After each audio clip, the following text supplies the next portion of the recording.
So sometimes we have to be thankful for the stress that we've had, business, financial, personal, spiritual, whatever it is, because once you live through that and you go to the other side, you're like, whoa, I'm stronger than I thought I was, but I think sometimes people avoid those extreme stressful situations if they can choose so, or if it happens, they quit. But then again, they'll look back in 60 years and be like, oh wow, like I never really gave it my all. I never saw anything through. But that's why people that say, oh yeah, you can start it with no money or you can just figure it out, it's because they did at some point, like you and I.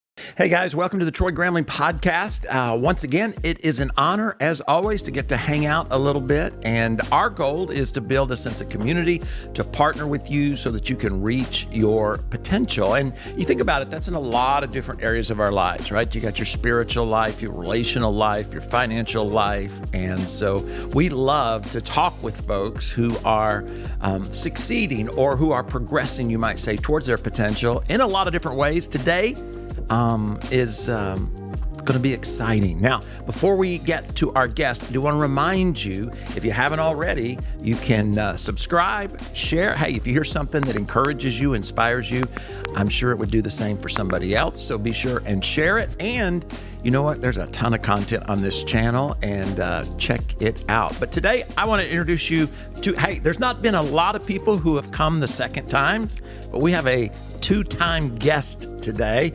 Alex, welcome to the program. Thank you so much. I appreciate you having me again. It's good to have you. And I thought it'd be good to start, just kind of refresh everybody's memory of who you are and what you do, and then we'll go from there. Absolutely. So I've been coming to this church since I was maybe 12 or 13.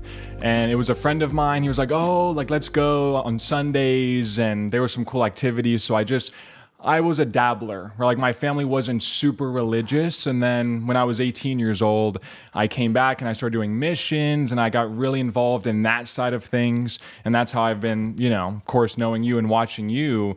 But I started my business. It was a healthy meal company. So like chicken, rice, and I wouldn't say it's the best cooked food back in the day. It was healthy. I didn't really know how to use seasoning and recipes, but I started that business out of my parents' kitchen when I was 18 years old. No experience, no money, but I was hungry.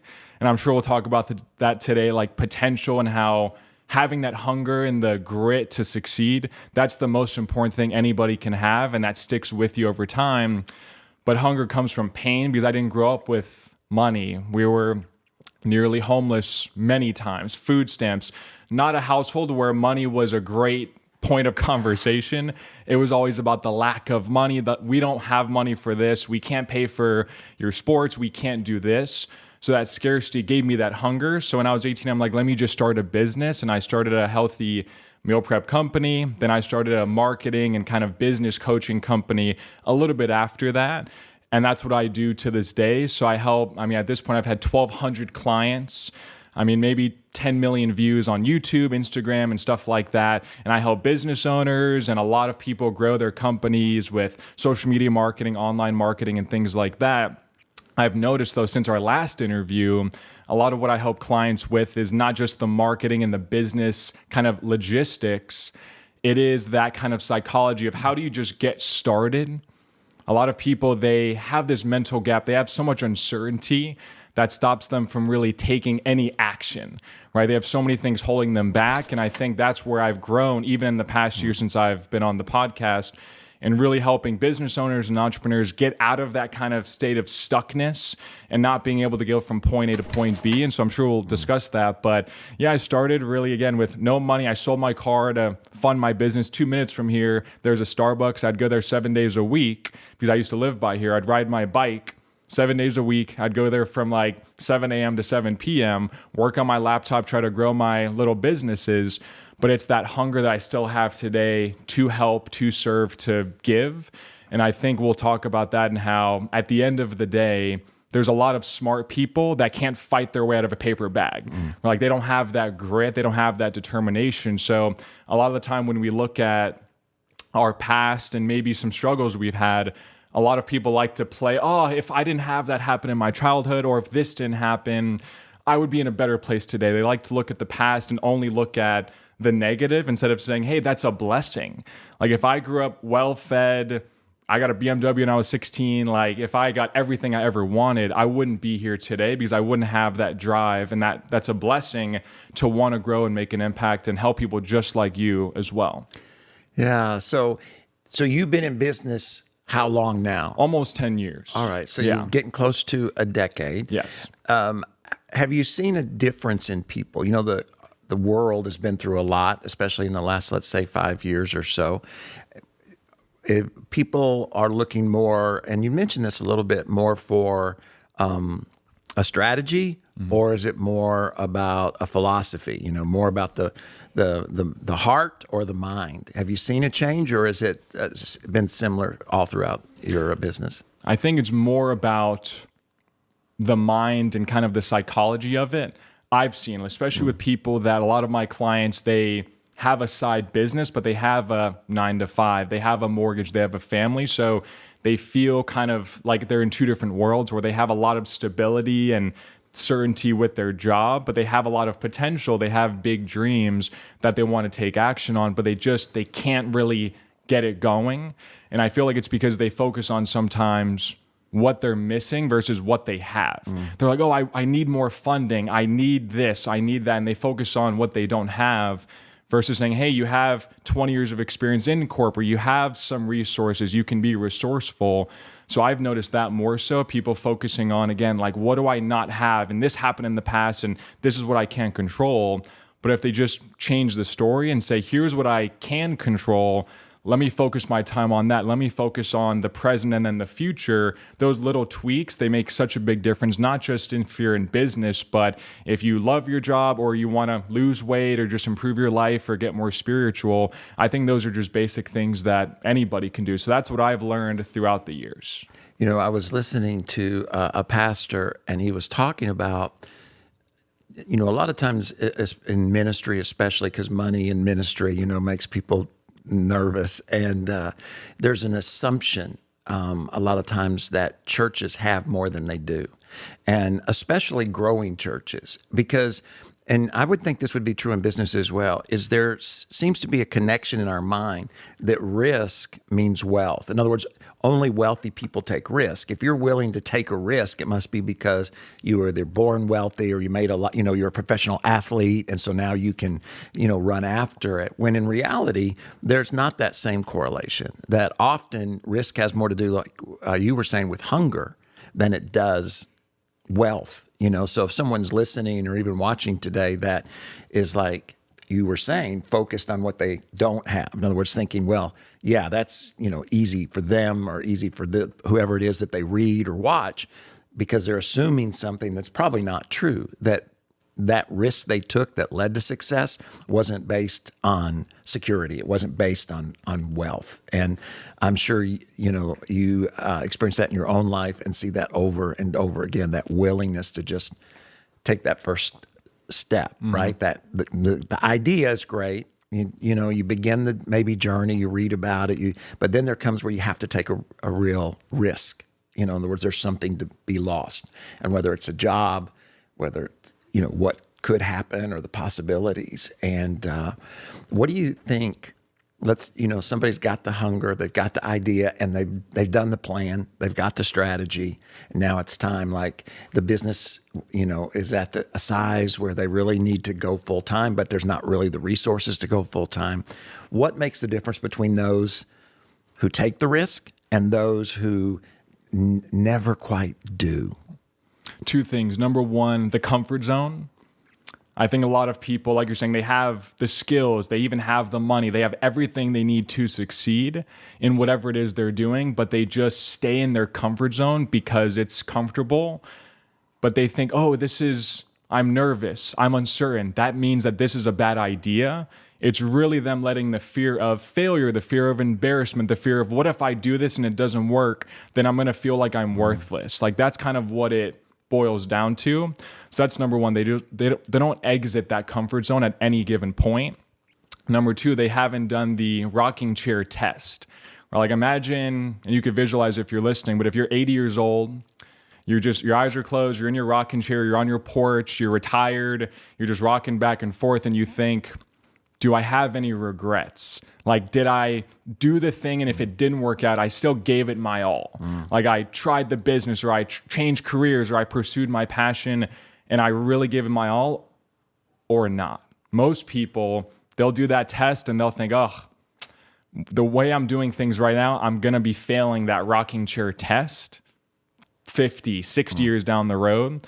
So that sometimes has to be what I tell myself, because I'm a little bit comfortable in certain ways more than I was when I started. So I'm even a little like, once you have maybe resources, when you didn't, you become more protective because the scarcity doesn't leave you. So you're not 100% abundant, but I still have to do that test. Like if I don't keep growing, if I don't keep changing, I'm going to do that test later on and think, hey, you had great initial progress those first 10 years, and then you got comfortable, and then you did what you tell people not to do. So I think it's those two things.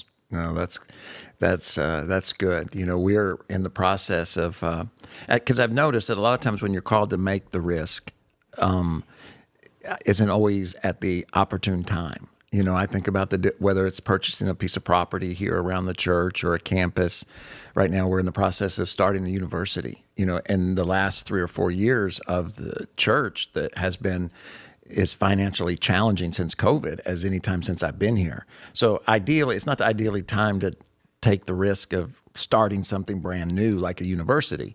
But, you know, it's now the time. Now we've gotten the license from the State Department of Education. You know, all those things have all fallen in line. The question is, are you going to go then trust, you know, in our case, trust God and trust the people that He's brought us and the abilities that we have to start this university that in the long run can have a huge impact on worldview, have a huge impact on developing the next leaders or business people or president or ministers or whatever, and financially can impact the church 100 years from now when we're all gone. So, you know, it's that we all think, you know, if the risk would just come at the right time, but I don't know, is that your experience? You know, that risk and opportune, they don't always fit together They just never right. do. I call it the perfect time tax, because I work with a lot of people, but I've also spoken with a lot of people, whether I do like a seminar or they're trying to work with me, and they're like, this is great, Alex, but like right now is not the perfect time. When the time is perfect, or when I have the right amount of money, or when I have the right amount of energy, like they're waiting for this perfect time that will never come. And it's kind of a form of perfectionism, which people think is a good thing, but it's really not. Sometimes good is good enough. I'm sure. And that's why you're willing to take that risk that you did with the university, because you've grown and you said, you know what, I've lived through so many economic cycles or cycles with the church. So you're confident that if we execute this, it's going to work out in the future, even if the present is a little bit stressful. I think sometimes if people don't live through those stressful experiences, they don't have the grit to make those decisions. So sometimes we have to be thankful for the stress that we've had, business, financial, personal, spiritual, whatever it is, because once you live through that and you go to the other side, you're like, whoa, I'm stronger than I thought I was. You know, but I think sometimes people avoid those extreme stressful situations if they can choose so, or if it happens, they quit. But then again, they'll look back in 60 years and be like, oh, wow, like I never really gave it my all. I never saw anything through.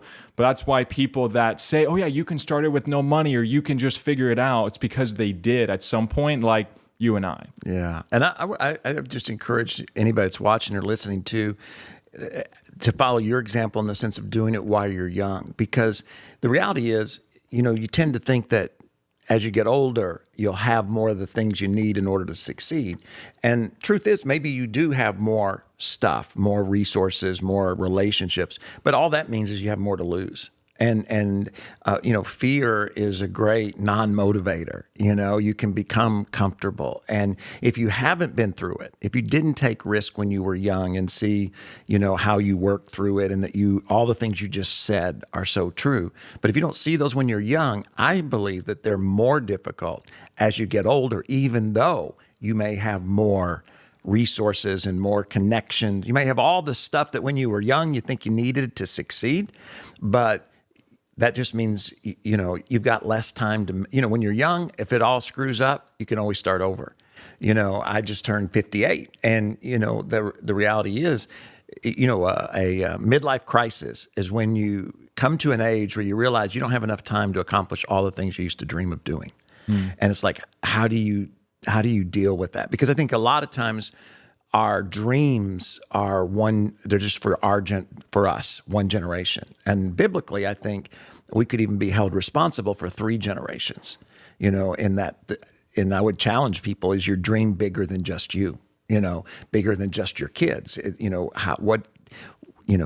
are you willing, is your dream big enough that you're willing to succeed even if you're not the one that succeed, that brings it about? It's like, hey, I'd love to, whatever, but what if it's my grandchild? What if you're just planting the seeds for their eventual success? Yeah. In the Bible, you have David who wanted to build the temple, and God said, no, you can't do it. And so David raised the money for a temple that he would never see. And it's like, I think a lot of times we forget that, and then we go through a midlife crisis because we think, the temple's never going to be built in my lifetime.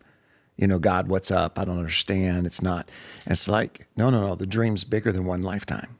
And I think we're always challenged to do that. And as we get older, if we didn't do it when we were young, it becomes more challenging as we get older. Now, I want to come back to all that, but I really had a question that I thought would be interesting maybe for folks that's not often talked about. And I wanted to talk, you've been successful, especially, in so many different ways.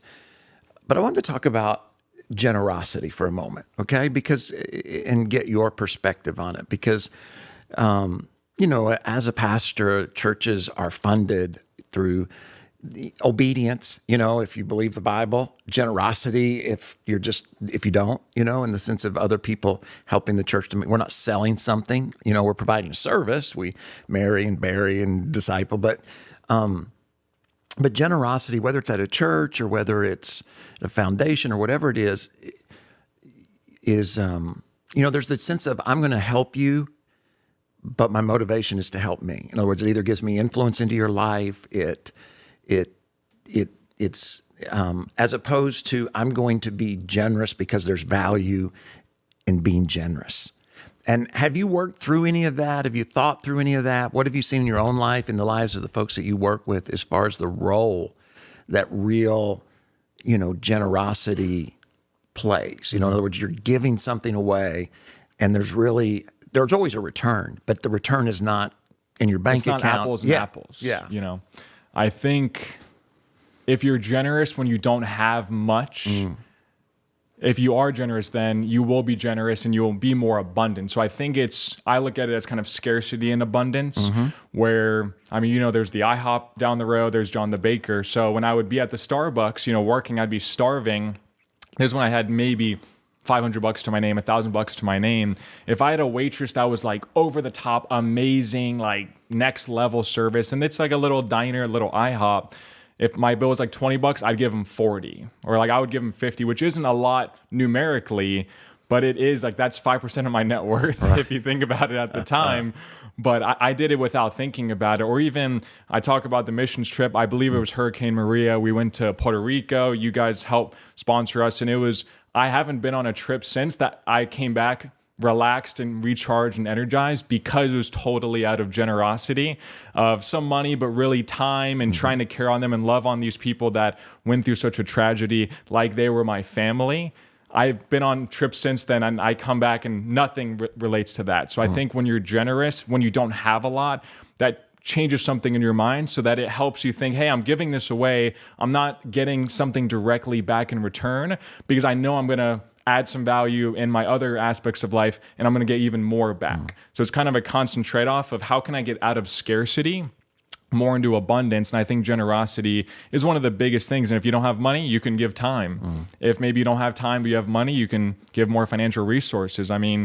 Resources is everything that we have. Financial is a resource, right. Like you're saying, this church and all the great things that you guys do, it runs off of people's generosity with their time, but also financial resources. So I think you have to look at where you're at and think, okay, am I really being as generous as I can be, or even slightly. And I think people have to really ask themselves, what can I do? Again, maybe you can't do 30 hours a week of volunteering, but maybe you do 30, right? Maybe you start with 4, maybe you do 5, and maybe you just think about, how can I switch from that scarcity to more abundance in different areas of my life? So, I mean, that's my experience, but everybody's different. But that's just, again, and even as I've grown my business and maybe made more, donating and doing like Feeding America, feeding like tens of thousands of people, I've been doing that. And I want to feed like over my career 100 million. So I have time to do that.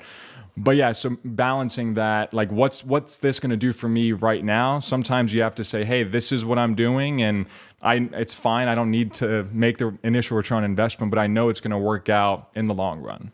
Yeah, I think, there's a lot of folks who have a lot of stuff, and not in any sense negative, but they're hollow on the inside. And I think,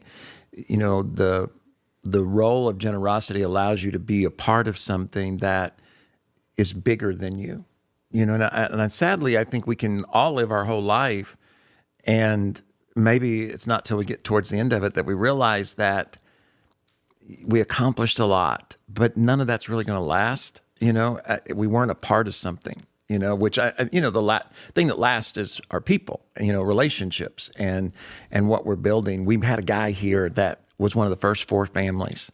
He was 86 years old. He hadn't been here in forever, and he came by and he was just amazed. Those 4 or 5 families borrowed. They had to, because, they didn't have enough money to buy this land.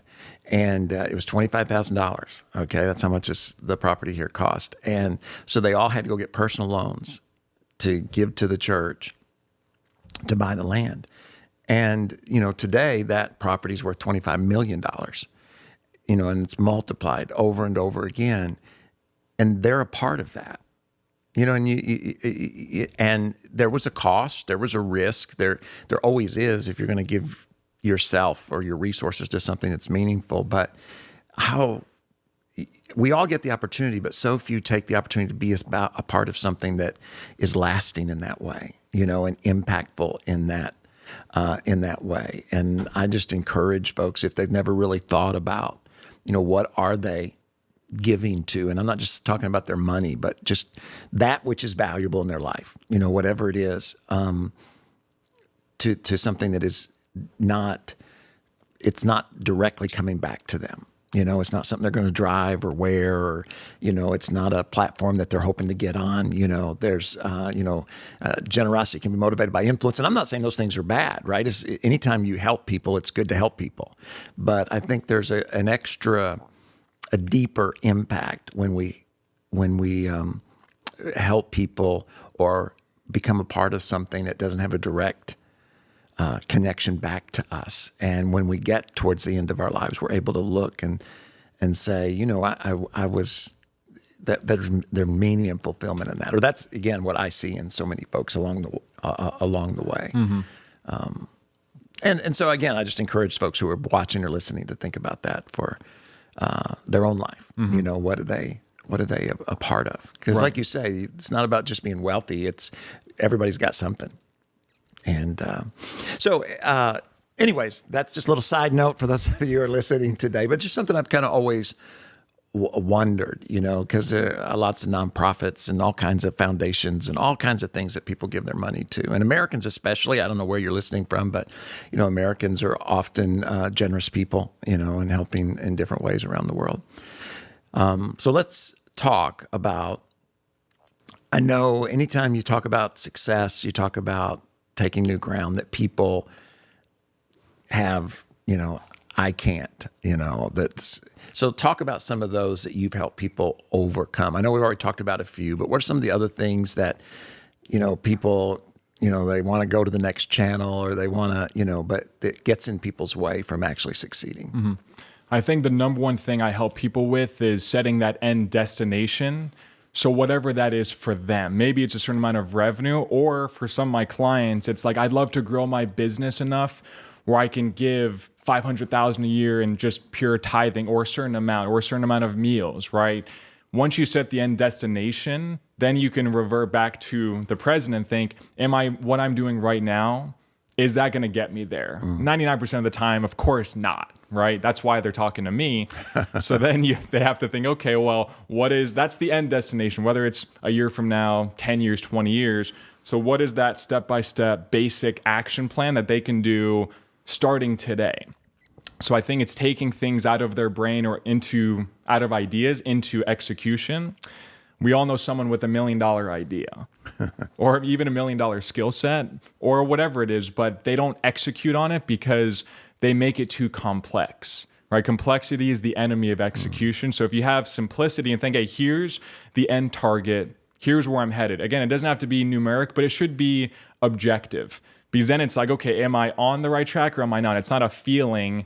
It's like I am 50% of the way there, I'm 0% of the way there. Whatever their target is, then you have to go back to right now and think, what is that step-by-step plan? What actions can I take to get closer to that? Not that it's going to happen anytime soon, possibly, but what are the things I can control? Again, going back to self, what are things that I can control that maybe don't even take money that I can start doing? Like you mentioned, even planting seeds for the next generation. Maybe that's their target. So taking accountability, starting to take action consistently for a long period of time. If you do that with your fitness, your health, your wealth, your spirituality, you're going to be successful. Your generosity, long-term, right? Consistency and just taking action with tunnel vision, it's going to work out. So how do you do, I'm sure you had clients that all of a sudden a tornado happens or a hurricane or COVID, one of those kind of things. And, what they saw 18 months away, they were making progress towards it. And now, maybe it's 5 years as opposed to 18 months. And so now they've got not only the reality of whatever the challenge is in front of them, but they've got the emotional and mental challenge that's in front of them as well. What would you say to someone who's come up against something that they weren't expecting and had no control over, but now they have to deal with it in reality and in their mind as well? Exactly. I just had a client in California, their house got burned down from the fire, right? And trust me, I'm a pretty empathetic guy, but they were just complaining. And I'm like, hey, at the end of the day, it happened. It's in the past, but you have a family, you have a business you want to grow. So you have to think again, next, not just, push through and it's going to be great. Think 18 months from now, you're going to be proud of yourself because you overcame that extreme stress. And who knows, maybe they move to Florida. Maybe they meet new friends. They meet new mentors. There's other opportunities. So the best way they have to look at whatever extreme stress that's completely outside their control as a blessing and think, hey, it was meant to be for whatever reason. So there's nothing I can do about that happened. I have to move forward into the present and the future and think, again, what am I going to take action on? What can I control that's going to change things a month from now, 6 months from now, 18 months from now?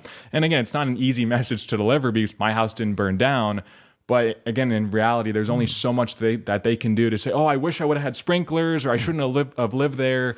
So it's just about thinking, hey, once you live through this, you're going to realize how strong you are and what you can overcome. And then maybe your company grows 5x from that because you push through to another side of yourself that you didn't think existed. No, that's good. Hope is always in the future. You never hope for the past, right? You don't hope, I hope I have a great, 22nd birthday when that was 20 years ago, right? Regrets in the past and hopes in the future. And I think we all get to choose where we're going to live on that side of it. Yeah, focus is relative to the individual, right? So you've seen that meme, and people listening have seen that meme where there's somebody who's riding a train. It looks like they're on the side of a mountain, and there's two people. One person is looking at like the dark, like dungy kind of side of the mountain, and they're really sad. And then the person 5 feet from them is looking at the sunshine and the open sky and like optimism, and everything is amazing. So again, if you focus on, hey, this is my situation, there are some pros, there are some cons, you can always come up with some pros. I think a lot of people just focus on, here's what's missing. Here's what happened in the past. Here's what my dad did to me when I was 11. And I think it's impossible to be happy or productive when you're living like that, no matter what stressful situation you dealt with or are dealing with. So, again, focus is, happiness at the end of the day. And it's focused on, okay, what can I control? What does the future look like? But at the same time, living in the present, because we all know people that just talk about the future. And they're still, even as they get success, they still feel like they're lacking. They still feel like they have that scarcity because they're just pushing. So sometimes you do have to say, hey, the future is the future, the past is the past. But today I'm again, I'm talking to you. I'm so grateful for this conversation. And sometimes that's what you have to do as well. And the cool thing is we all get to decide that. I mean, everybody has the ability to determine what they're going to be focused on. It doesn't cost any money, doesn't take anything. It's just, what do you decide? And some people just need that finger snap. Hey, change your story, and then they could change their life. Well, it's hard to believe, but we're about out of time, and there's so much more that I could talk to you about. So we'll have you a third time. Awesome. I know you're fixing to get that's my Arkansas accent there. You're about to get married, and but we'll have you back, and you can share a little bit what you've learned in that. But continue this conversation.